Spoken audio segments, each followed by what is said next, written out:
내수동교회 원로 목사이신 박희천 목사님을 통해서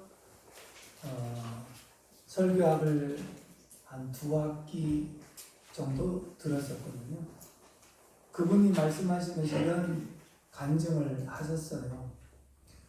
설교 준비가 얼마나 힘든 것인가 하는 그런 애로점을 말씀하셨는데, 어떤 목사님이 토요일날 설교 준비하는데 준비가 안 되니까 성경 싸들고 강대상으로 올라가셨습니다. 사모님은 또 목사님이 설교 준비 안 된다고 밤잠 못 주무고 계시는데 혼자만 잘 수 없어서 사택에서 기도하고, 근데 시간이 돼도 안 들어오시니까 이렇게 밖으로 창 안으로 들여다보니까 아직도 강대상 끙끙거리고 계신단 말이에요. 다시 또 들어가서 기도하다가 새벽 시간 다 돼가지고도 안 들어오시니까 할 수 없이 들어오셨어요. 아니 목사님, 아직도 설교 준비가 안 끝나셨나? 야 이 사람아, 설교 준비 끝났으면 내가 이러고 있겠나? 아니 설교 준비가 그렇게도 힘드세요? 아 이걸 말이라고 그래? 점점 화가 나. 아니 그럼 설교 준비가 애 낳기보다 더 힘드나요? 야 이 사람아, 애기야 있는 애기 힘만 주면 나오지 마. 나는 없는 애기 만들어서 나려니까 얼마나 힘든지 알아? 설교 준비가 없는 애기 만들어서 나는 것이라고 그렇게 하셨어요. 때로는 그렇게 얘기합니다. 사모님들은 어쩜 목사님이 내 마음을 이렇게 몰라주는지 모르겠다 그러시고, 목사님들은 아내가 돼서 어찌 내 마음을 모르는지 모르겠다 이렇게 말씀을 하시는데, 저는 목회자 입장에서 볼 때 목사의 마음은 목사만이 알아요. 사모의 마음은 사모만이 또 아는 경우가 있거든요. 설교 준비라고 하는 것은 이렇게 힘든 것이다 라고 하는 말씀을 드렸고요. 저 같은 경우에는 초창기 때 철야기도회를 새벽 3시, 3시 반까지 했어요. 총각 때 철야기도 다닐 때는 새벽 5시까지 하고 새벽 예배 드리고 끝났거든요. 일주일에 2번씩 수요일날, 금요일날 철야기도를 다 했어요. 그만큼 철야기도를 하면서 뜨겁게 찬양하고 기도하고 그런 열정들이 참 많았죠. 금요일 철야기도 끝나고 들어가면 새벽 5시. 그래서 뭐 잠깐 눈 붙이고, 토요일 날 설교 준비한다고 밤을 꼬박꼬박 세울 때가 참 많았고요. 그리고 이제 주일날 새벽서부터 1, 2부 저녁 예배, 그리고 나면 진짜 녹초가 되거든요. 주일 밤에 저녁 예배 마치고 들어가면 제가 소파에서 외칩니다. 자유다! 자유다! 그러면 두 사람이 그래 마음껏 자유를 즐기세요. 제가 은퇴하기 전까지도 가서 자유다! 자유다! 사실은 안식일에 쉬어야 되는데 최종은 안식일 최고 바쁘고 힘든 날이잖아요. 그러면서 사역을 감당을 해오고, 한 번은 부산 수영로 교회 정필도 목사님 세미나에 그런 말씀을 하시더라고요. 목사가 피곤하면 피곤한 설교가 나온다. 그렇기 때문에 피곤해서는 안 된다. 제가 체력이 영역이라고 말씀드렸잖아요. 그런 체력의 뒷받침 속에서 사실은 말씀도 힘이 있는 거거든요.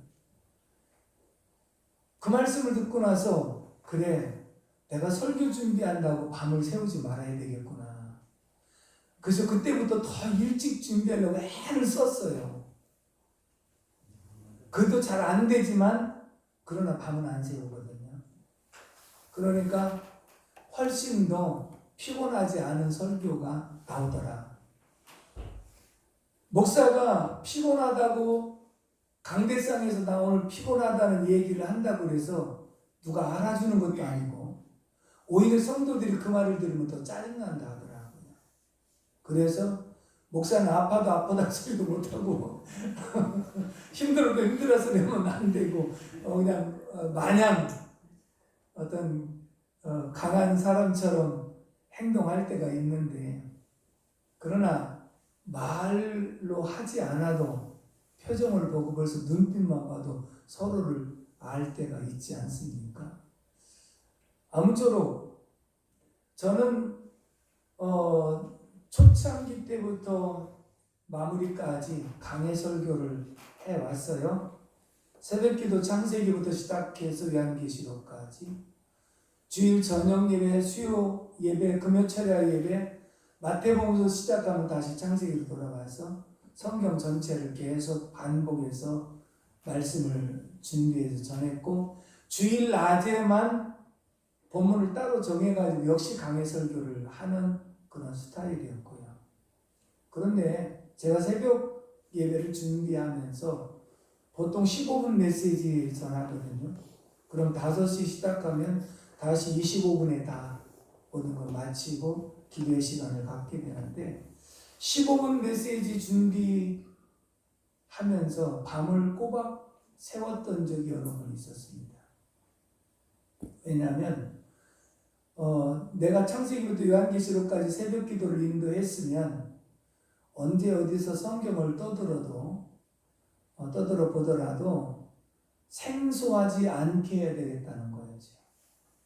그래서 그 말씀이 깨달아지지 않으면 밤새도록 여러 주석도 찾아보고 그러면서 그 본문의 내용을 이해하려고 애를 써봤던 적이 참 많이 있었다라고 하는 말씀을 좀 드려보고 싶고요.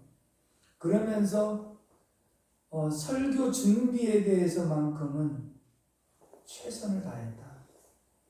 그리고 다른 사람들에게 한 번은 갈라디아서 6장 17절 말씀을 내 몸에 예수의 흔적을 짓느니라. 이후로 나를 괴롭게 하지 말라 라고 하는 말씀이 나오는데, 바울 사도가 나는 내 몸에 예수의 흔적을 짓느노라 라고 하신 이 말씀은 고린도후서 11장 23절 이하의 말씀을 보면 감옥에도 수없이 갇혔고 매도 수없이 맞았고 루스라의 돌에 맞아 죽은 줄 알고 내침을 당하였고 배고픔도 강도의 위험도 시내의 위험도 동족의 위험도 춥고 배고프고 자지 못했던 여러 고난을 열거했거든요.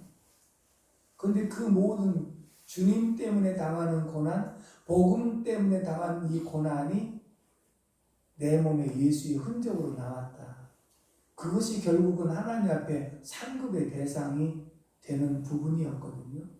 그러면서 나는 내 몸에 예수의 흔적을 가졌노라. 그 말씀을 설교하면서 제 스스로에게 자문을 해봤습니다. 이주영, 너는 주님을 위해서 어떤 흔적을 가지고 있느냐? 기도하면서 곰곰이 생각하니까, 물론 교회를 건축한다고 대지 3번 사고 건축 2번 하고 2번 헌당하고 그게 30년의 세월이더라고요. 39년 역사 속에 30년이 사실은 건축하는 일에 최선을 다했던 그런 기간이었다고 생각이 되더라고요.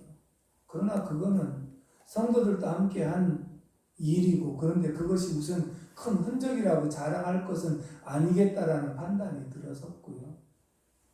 그러다가 기도하면서 생각했던 것이, 주님, 죄송합니다.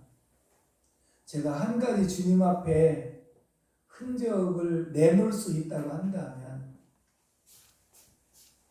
잠 못 잔 흔적은 하나 말씀드릴 수 있을 것 같습니다. 양떼들에게 살찐 꼴을 먹이려고 잠 못 잔 흔적, 주님의 말씀을 올바르게 깨닫고 증거하고자 하는 그 흔적 하나만큼은 말씀드릴 수 있을 것 같습니다 라고 고백을 했던 적이 있습니다. 그러면서 제가 강단에 설 때는 제가 자신감, 정말 은혜의 말씀에 깨달음이 있는 상황에서 강대상에 딱 서면 성도들이 한눈에 쫙 빨려 들어옵니다. 그런데 내 자신의 그런 영역에 자신감이 없으면 성도들은 분산됩니다. 말씀 들을 집중이 안 되거든요. 그것을 잘 알기 때문에 밤새도록 해도 준비가 안 될 때가 있거든요. 강대상에 엎드려서 위험한 기도 몇 번 해본 적이 있습니다. 하나님, 저 오늘 이런 마음을 가지고는 도저히 말씀을 전할 수가 없습니다. 하나님, 저에게 은혜를 베풀어 주시든지 아니면 제 생명을 거두어 가주시든지 생명을 거는 기도를 강대상에서 해본 적이 몇 번 있어요. 좋은 것은 아니지만 솔직한 고백으로 이런 심정으로는 은혜를 끼칠 수 없다는 절박감 때문에 그렇게 말씀을 드렸고요. 하나님이 또 그 절박한 기도를 들으시고 또 그 시간에 깨달음을 주셔서 힘 있는 말씀을 선포하게 할 때가 있었거든요. 그렇기 때문에 목회자로서 설교에 대한 이 부분에 만큼은 정말 생명 걸만한 일 중에 하나다. 제가 스스로 고백하기를 저는 두 얼굴을 가진 사나이다. 제가 아래 내려가면 말수도 적고 어떤 데는 힘들어 보일 때도 있고 가만 설교하는 그런 스타일이라고 생각이 되는 경우가 많습니다. 근데 강대상에 올라와서 찬송 한두 곡 하고 말씀 전하기 시작하면 벌써 목소리가 달라지기 시작하고 얼굴이 달라지기 시작하는데 그 이유가 무엇이냐? 저는 설교가 가장 행복한 시간이고 설교하는 시간이 가장 저에게 즐거움이고 복된 시간이다. 왜? 하나님이 붙들고 쓰시는 시간이고 하나님이 은혜 주시는 시간이고 하나님이 능력 주시는 시간이기 때문에 저에게는 이 시간이 가장 행복한 사람입니다. 그래서 얼굴이 달라지고 목소리 톤이 달라지는 모습을 저는 설교할 때마다 경험을 하거든요. 그래서 목회자는 설교의 핵심적인 것, 이것이라고 하는 하나님의 은혜라고 하는 임팩트가 반드시 하나는 있어야 된다. 설교 준비하면서 이것이구나 하는 것을 깨달아야 된다. 올라오기 전에 벌써 이런 깨달음의 마음을 가지고 있어야 된다. 그리고 때로는 부족해도 말씀 전하다 보면 하나님이 현장에서 주시는 감동이 있어요. 그 감동이 딱 깨달아지면 힘이 나기 시작하죠. 그렇기 때문에 목회 사역의 설교가 애 낳기보다 더 힘든 사역이기도 하지만 보람 있는 사역이고 저는 죽었다가 다시 태어난다 할지라도 목사로 태어나고 싶다고 그러고 또 목회를 하고 싶다고 고백을 하거든요. 왜? 이것처럼 보람 있는 일이 없다. 이것처럼 즐거운 일이 없다. 그래서 저는 그렇게 강조하고 있는 그런 부분입니다. 교회의 4대 사명이 첫째는 예배, 둘째는 교육, 셋째는 전도, 넷째는 봉사, 봉사 속에는 친교가 포함되어 있습니다. 우리가 코로나를 겪으면서 교회의 4대 사명이 왜 중요하게 여겨졌는지를 잘 경험을 했습니다. 첫째 예배. 여러분, 온라인 예배, 비대면 예배, 성경에도 없는 용어이면서 비대면 예배는 예배를 드리지 말라는 말을 다른 말로 바꾸는 거 아닙니까? 그러다 보니까 온라인을 통해서 예배를 드리기는 했습니다마는 예배다운 예배가 안 됐어요. 그래서 한국교회가 문 닫은 데가 많아졌어요. 성도들 많이 떨어졌어요. 그리고 새로운 성도들은 예배가 이 핸드폰 보고 하는 게 예배인 줄로 착각하게 만들었어요. 어린아이들, 중고등학생들 이 기간 동안 예배를 못 나왔어요. 그러다 보니까 예배가 무엇인지조차도 지금 혼동하게 만든 결과를 가져와서 예배의 귀중성이 굉장히 소홀해져 버린 모습을 보게 되고요. 안 모이는데 교육이 됩니까? 안 되지요. 전도 있는 사람도 안 나오는데 새로운 사람 전도합니까? 못했지요. 그 가운데 봉사, 모여야 봉사가 되죠. 그런데 봉사 속에 친교가 들어가니까 사람들이 생각할 때 꼭 교회에서 친교해야 되느냐 이렇게 말을 하는데 친교가 왜 중요한지 아십니까? 여러분, 교회 안에서 한동안에 예배도 제대로 못 드렸지만 식사를 전혀 못했습니다. 평소에 예배 끝나고 식사할 때 좋은 친교가 이루어졌습니다. 기관끼리 모이기도 하고 또 서로서로 3, 4, 5 모여서 식사의 교제가 굉장히 좋아요. 돌아가신 한신교회 이중표 목사님의 먹회를 잘해야 된다고 그랬거든요. 먹는 친교가 그렇게 중요하다는 것을 말씀했거든요. 저는 주일날 장로님들하고 겸상을 해서 항상 식사를 해왔습니다.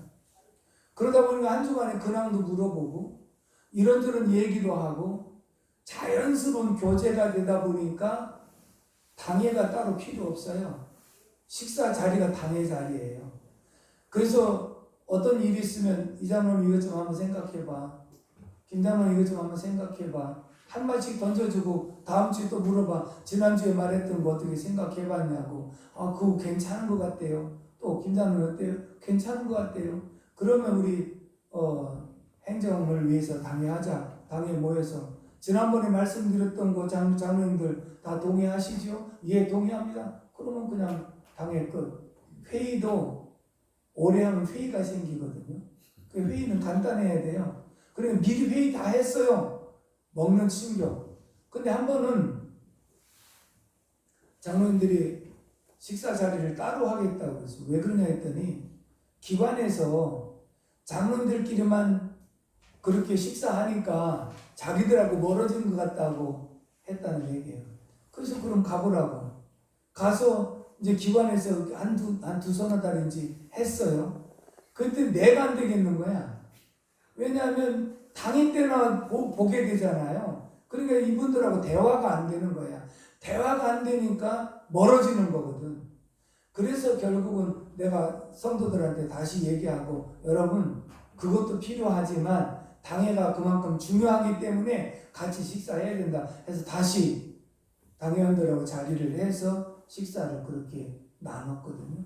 그러다 보니까 당회가 잘 될 수밖에 없고 당회에서 이렇게 순종하고 따라오는 모습을 보면 안수입사들도 그냥 따라오죠. 권사들도 따라오죠. 그러니까 자연스럽게 질서가 잡혀서 한 모습 속에 친교가 이렇게 중요하다는 것을 저는 깨달았거든요. 그런데 이 코로나 상황 속에서 4대 사명이 다 무너져 버렸거든요. 그래서 다시 우리는 회복해야 되는데 그래서 우리는 장로님들하고 낚시도 가고 그 다음에 또 놀러도 가고 밥 먹으러도 가고 하는 거예요. 그럼 남들이 볼 때 맨날 놀러만 다니고 낚시만 다니냐? 야, 흔히들 그러잖아요. 목회자들 운동 잘하면 목회는 나는 운동만 했는가 봐. 아니야, 우리는 운동도 잘하고 목회도 잘하는 거야. 목회를 잘하면 다 잘해야 되는 거지. 신목사님 그렇지? 네. 그런 거지. 뭘 못하는 게 어디 있어요. 다 해야지. 이것도 해야지. 그래서 친교도 굉장히 중요한 거예요. 먹는 친교도 굉장히 중요한 거예요. 그러므로 우리는 사역을 감당할 때 관계라고 하는 거.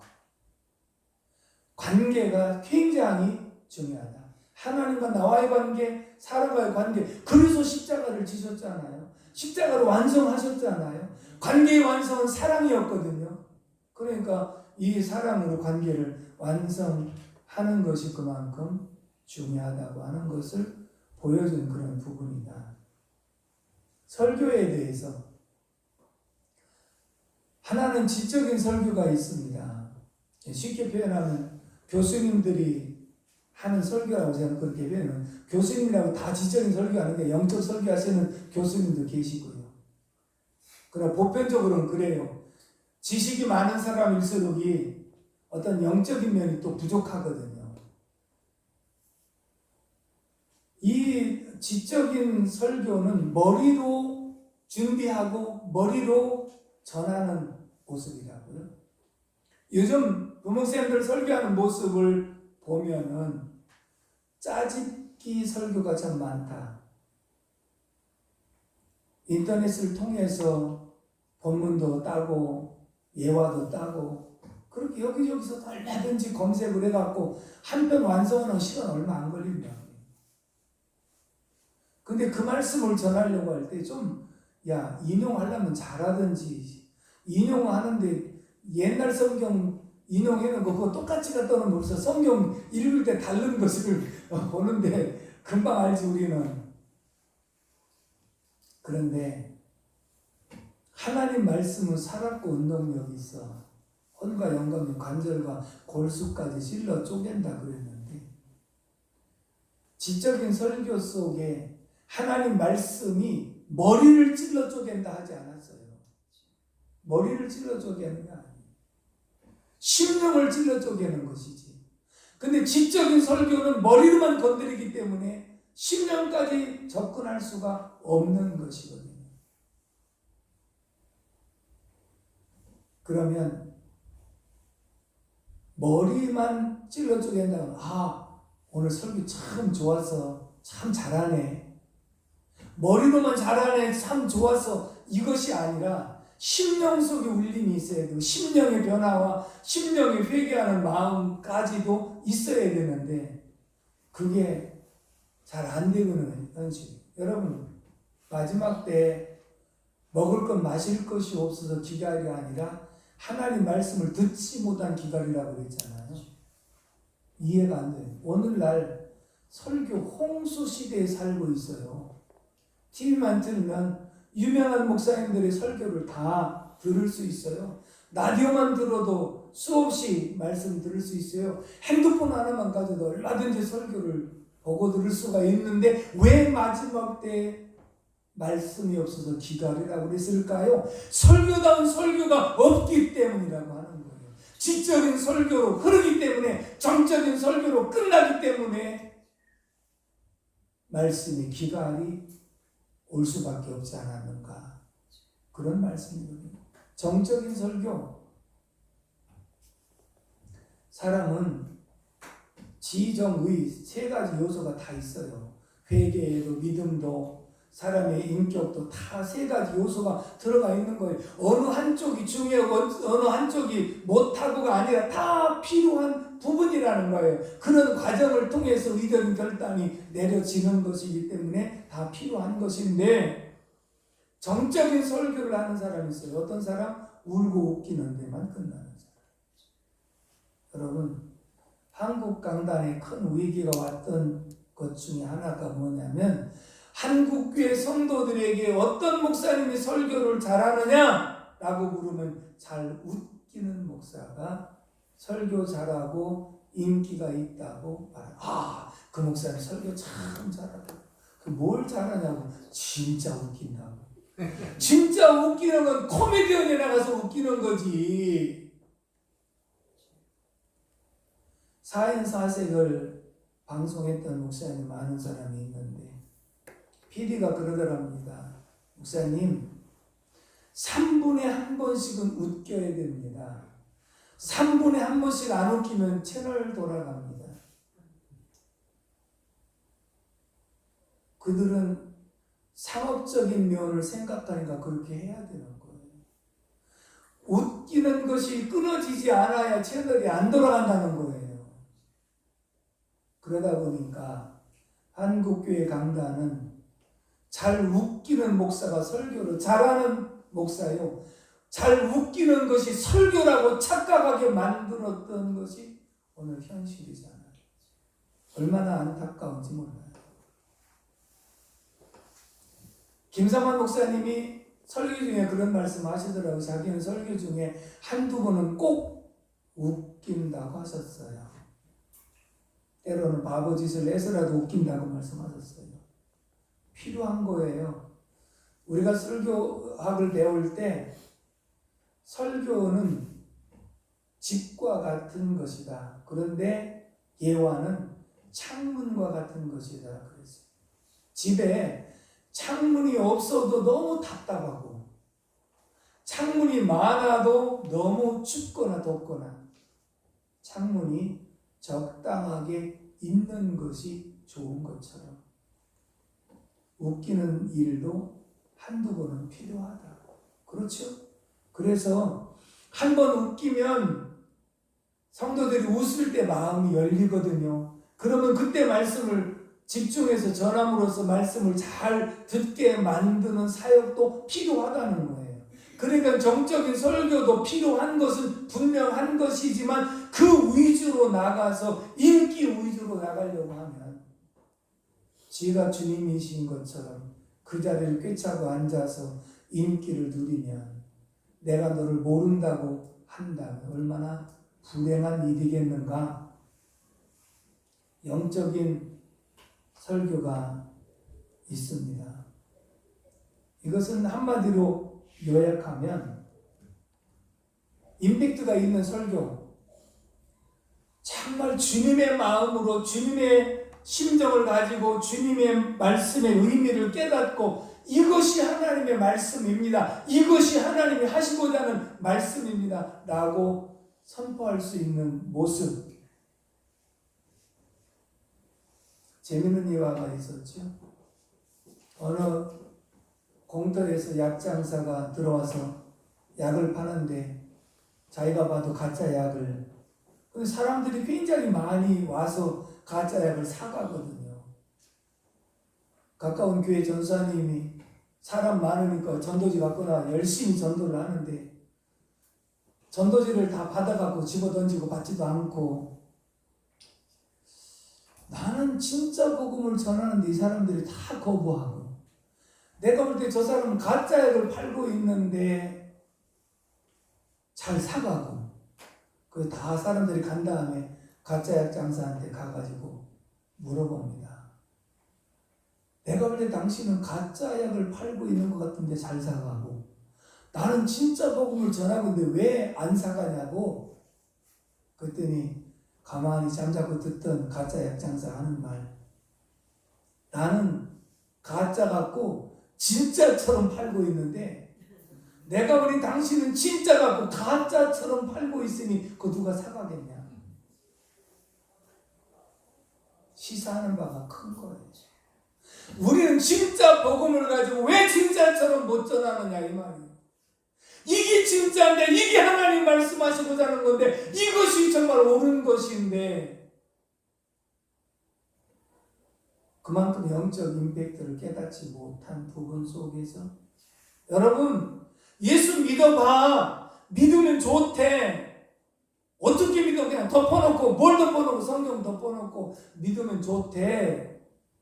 그게 아니라, 여러분 주 예수를 믿으라. 그러면 너와 네 집이 구원을 얻는다고 하나님 약속하셨고, 내가 예수 믿어 구원받은 확신을 가지고 있고, 그러니 믿어야 돼. 안 믿으면 안 되는 거야. 뭔가 하나님 편에서 확신을 가지고 증거할 수 있는 이런 모습이 필요하지 않는가 라고 하는 것이지요.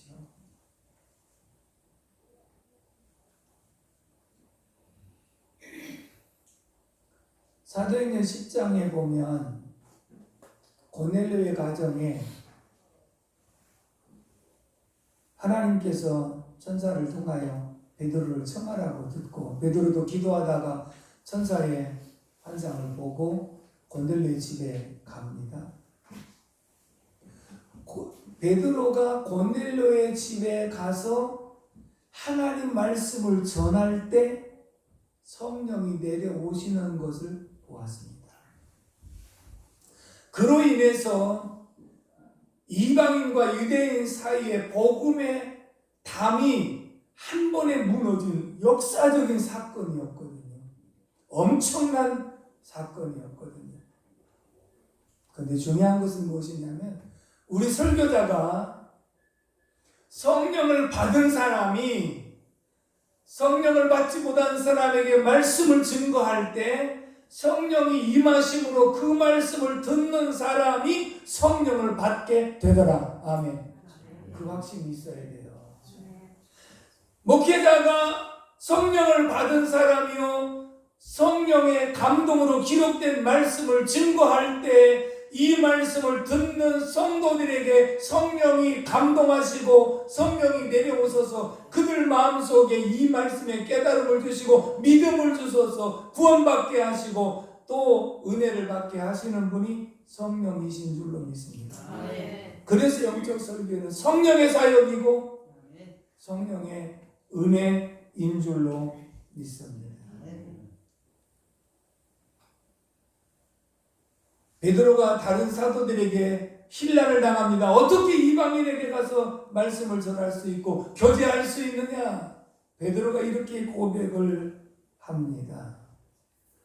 내가 누구간데 이방 사람들에게도 성령 부어주시는 것을 내가 보았는데 내가 누구간데 하나님을 능히 막을 수 있겠느냐?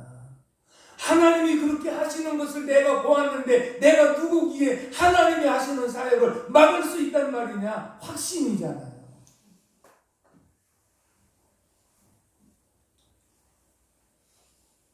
확신이 있는 그 말씀이 결국은 인생을 바꿔놓는 설교가 되었다는 거죠. 사도행전 16장에 바울과 신라가 귀신 들린 계집종 아이 귀신을 내어 쫓아주고 매맞고 빌립보 감옥에 갇힙니다. 근데 그날 밤에 바울과 신라가 일어나서 찬송하고 기도하면서 옥문이 열리고 간수장이 자결하려고 할 때 막고 그리고 그 집으로 초청을 받아서 가족들에게 복음을 증거할 때 구원을 받았습니다. 제가 교정사역을 한 지 한 24년째쯤 된 것 같아요.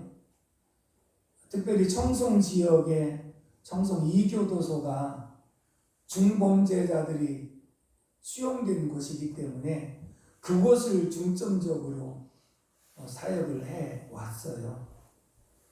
그러다 보니까 때로는 이 수용자들이 편지를 보낼 때가 뭘 좀 도와달라고 그러면 그분에 대해서 잘 모르니까 교도관한테 연락을 해서 이 사람이 어떠냐고 그러면 아유 그 사람은 거짓말쟁이에요 사기꾼이에요 뭐 이렇게 말하는 경우도 있고 그 사람은 도와주면 좋을 것 같습니다 라고 하는 경우가 있거든요. 왜냐하면 그분들은 어떤 제목으로 들어왔는지 그분들이 언행 심사를 통해서 벌써 많이 알아요. 오랫동안 사람들을 많이 지켜왔으니까요.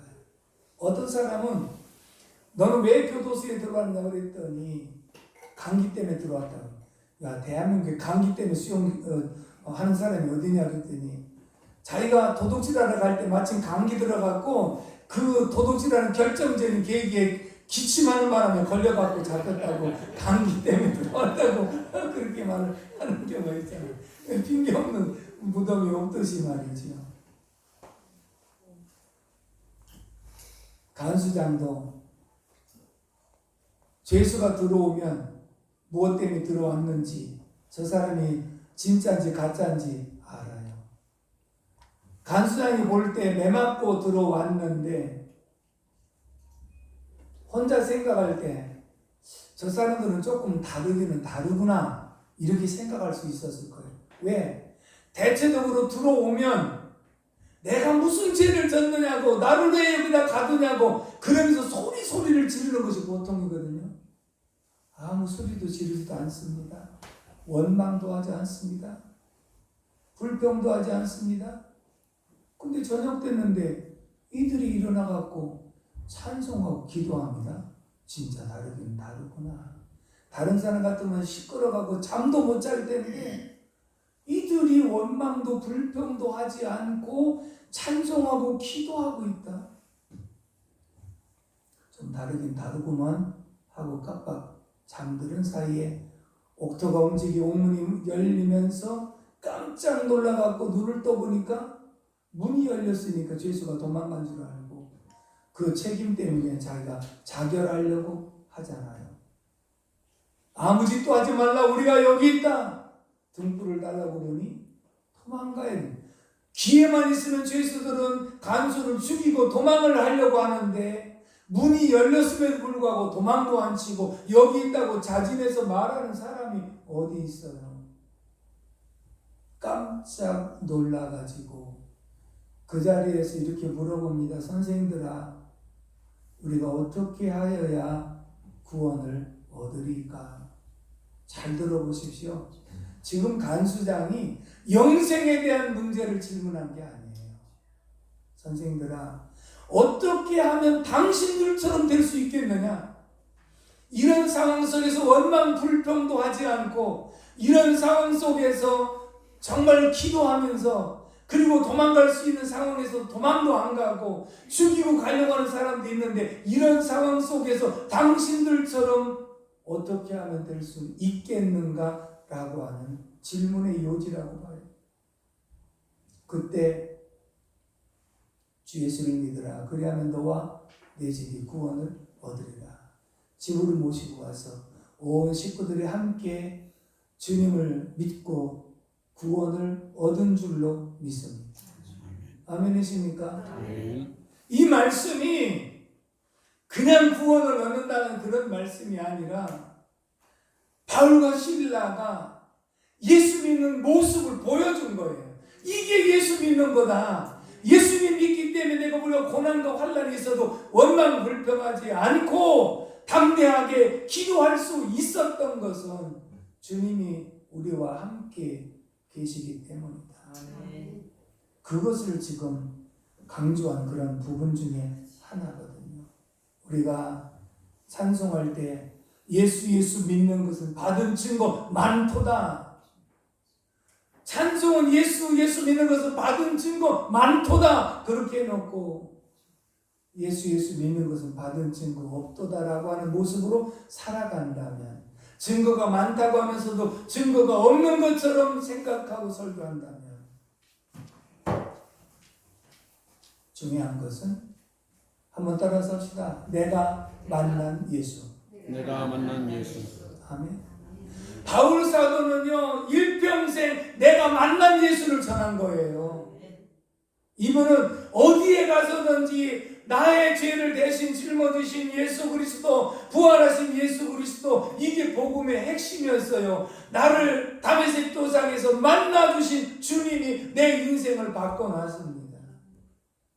저도 주님을 회심의 체험을 하고 그것이 인생의 전환점이 되었고 그것이 저의 메시지의 핵심이 되었고, 나 같은 죄인도, 쓸모없는 죄인도 주님 만나줘서 나를 새롭게 변화시켜서 오늘 이렇게 사용하고 계시다고 하는 간증, 나를 만나주신 주님, 이분이 계시기 때문에 확신 있게 말씀을 전할 수가 있는 줄로 믿습니다. 시편 4편 8절에 주께서 내 마음에 두신 이 기쁨은 곡식과 포도주가 풍성할 때보다 더하니이다. 주님이 내 마음에 두신 이 기쁨은 농경사에서 곡식과 포도주가 풍성한 것은 재물이 풍성한 것보다 훨씬 더 비교할 수 없는 기쁨이 우리 속에 있다. 우리가 주님 때문에 행복하고 주님 때문에 감사하고 주님으로 만족한 삶을 살아갈 때 그 다음은 문제가 안 되는 줄로 믿습니다.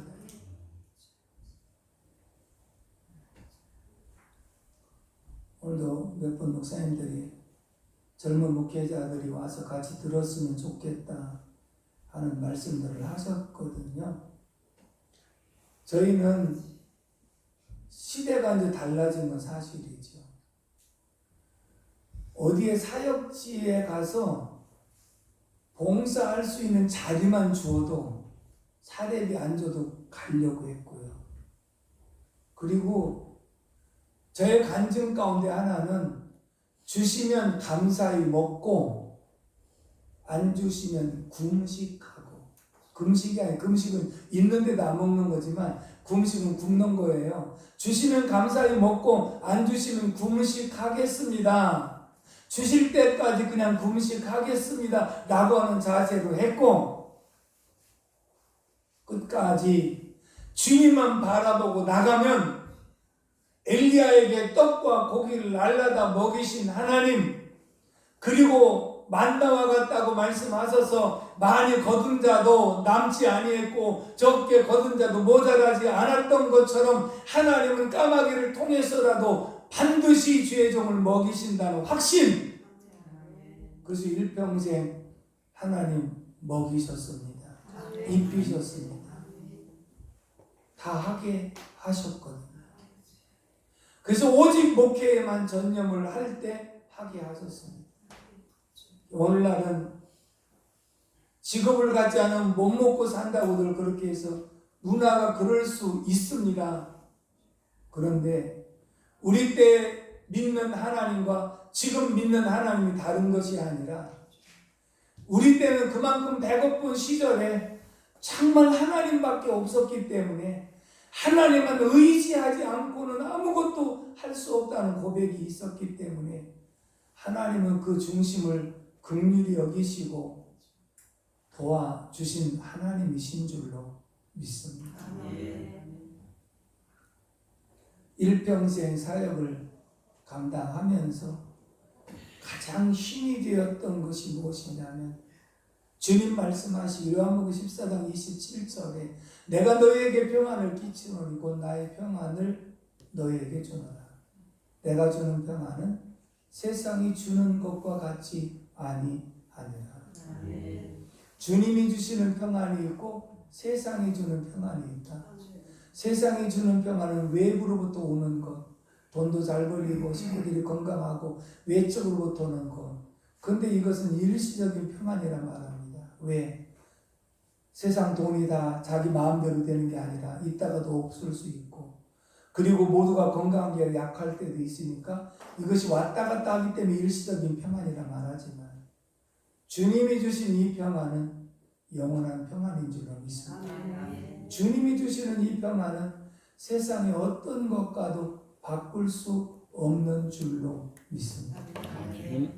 내 마음 속에 있는 참된 이 평안은 누구도 빼앗을 수 없네.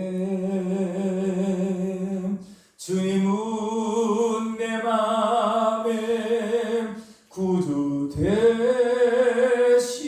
되시오니 오 주 없임 살 수 없네. 오 주 없임 살 수 없네. 주님은 날 구하셨네. 주님 없는 세상 평화 없네. 오 주 없임 살 수 없네. 오 주 없임 살 수 없네. 주님은 날 구하셨네.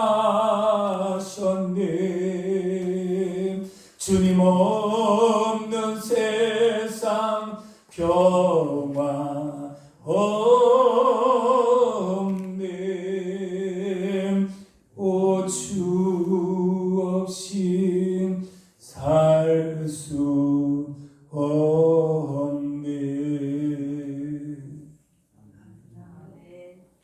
주님 없이는 살 수 없어요. 주님 없이는 지금까지 사역을 해올 수 없어요.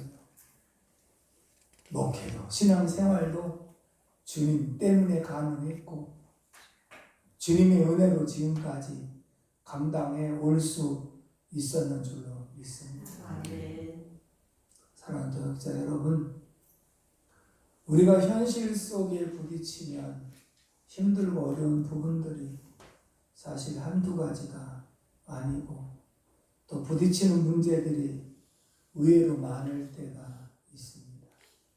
그렇지만 나와 함께 하시는 주님은 어제나 오늘 영원토록 변함없이 항상 우리를 사랑하시고 우리에게 양무리를 맡기셔서 더 사랑으로 품고 감당하라고 권고해 주시는 줄로 믿습니다.